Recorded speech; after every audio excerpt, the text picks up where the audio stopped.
और जब हनुमान जी ने ताम्रपत्र निकाल कर दिया, अचानक से मनुष्य के आकार प्रकार का एक बंदर घने वृक्ष से बावड़ी में कूद गया और कुछ पलों में बाहर आकर उसने एक हनुमान जी की चिरंजीवी हैं और कलयुग में भी वे प्रकट होकर भक्तों की स्वयं सहायता करते हैं।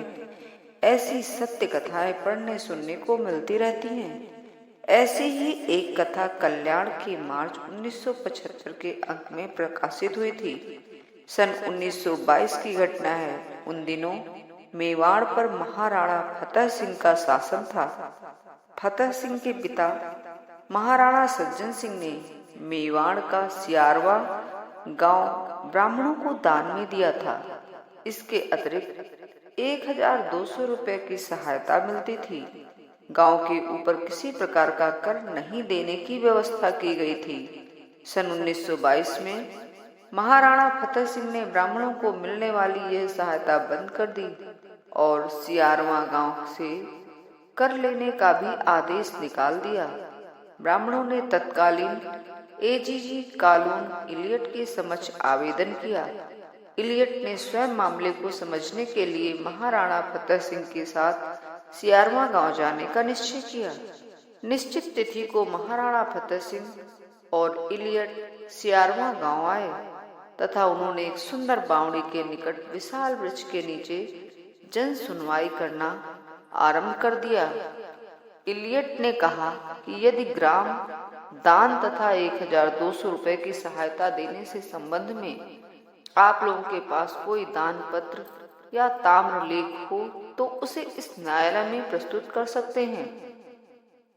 सभा में सन्नाटा छा गया और ब्राह्मण एक दूसरे का मुख देखने लगे, क्योंकि उनके पास ऐसा कोई दान पत्र या ताम्र लेख नहीं था।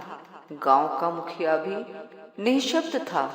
तब एक अधेड़ व्यक्ति ने निवेदन किया कि महाराणा सज्जन सिंह ने ताम्रपत्र दिया था, पर अब हमें उस संबंध में कोई जानकारी नहीं है। साथियों के अभाव में ऐसा लगने लगा कि फैसला ब्राह्मणों के विरुद्ध आने वाला है। अचानक लोगों का ध्यान एक वृद्ध ब्राह्मण की ओर खिंच गया। वह लाठी के सहारे खड़ा था और आंखें बंद कर मन ही मन कुछ बुदबुदा रहा था। वह मेवाड़ी बोली में हनुमान जी की स्तुति कर रहा था। लोग ब्राह्मण को विस्मय भरी दृष्टि से देख ही रहे थे कि अचानक से मनुष्य के आकार प्रकार का एक बंदर घने वृक्ष की वावड़ी से कूद गया और कुछ पलों में बाहर आकर उसने एक ताम्रपत्र बावड़ी में से निकालकर इलियट महोदय के सामने रख दिया और तत्काल वृक्ष पर चढ़ गया। ताम्रपत्र पढ़ा गया, जिसमें कहा गया था कि महाराणा सज्जन सिंह ने ब्राह्मणों के सदाचार, निष्ठा और कर्तव्य परायणता से प्रसन्न होकर उन्हें सियारवा गांव प्रदान कर दिया था। साथ ही उसे कर मुक्त भी कर दिया था। इस ताम्रपत्र पर महाराणा की मुद्रा अंकित थी। लोग ताम्रलेख से आश्चर्यचकित हो गए। वह बंदर कुछ समय बाद पुनः वृक्ष से उतरा और लोगों के देखते ही देखते उसने ताम्रपत्र बावड़ी में फेंक दिया।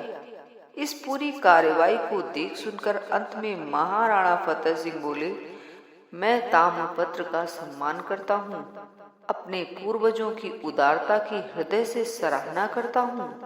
ब्राह्मणों के प्रति ऊर्ज भाव तथा श्रद्धा निष्ठा मेरी वंश परंपरा की अच्छे निधि है।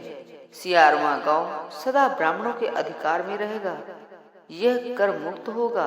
मेरे उत्तराधिकारी मेवाड़ के सभी भावी शासक मेरे इस वचन का आदर करेंगे। इस तरह उस वृद्ध ब्राह्मण की प्रार्थना पर हनुमान जी स्वयं प्रकट हुए और ताम्रपत्र निकालकर उनकी सहायता की। जय हनुमान जी।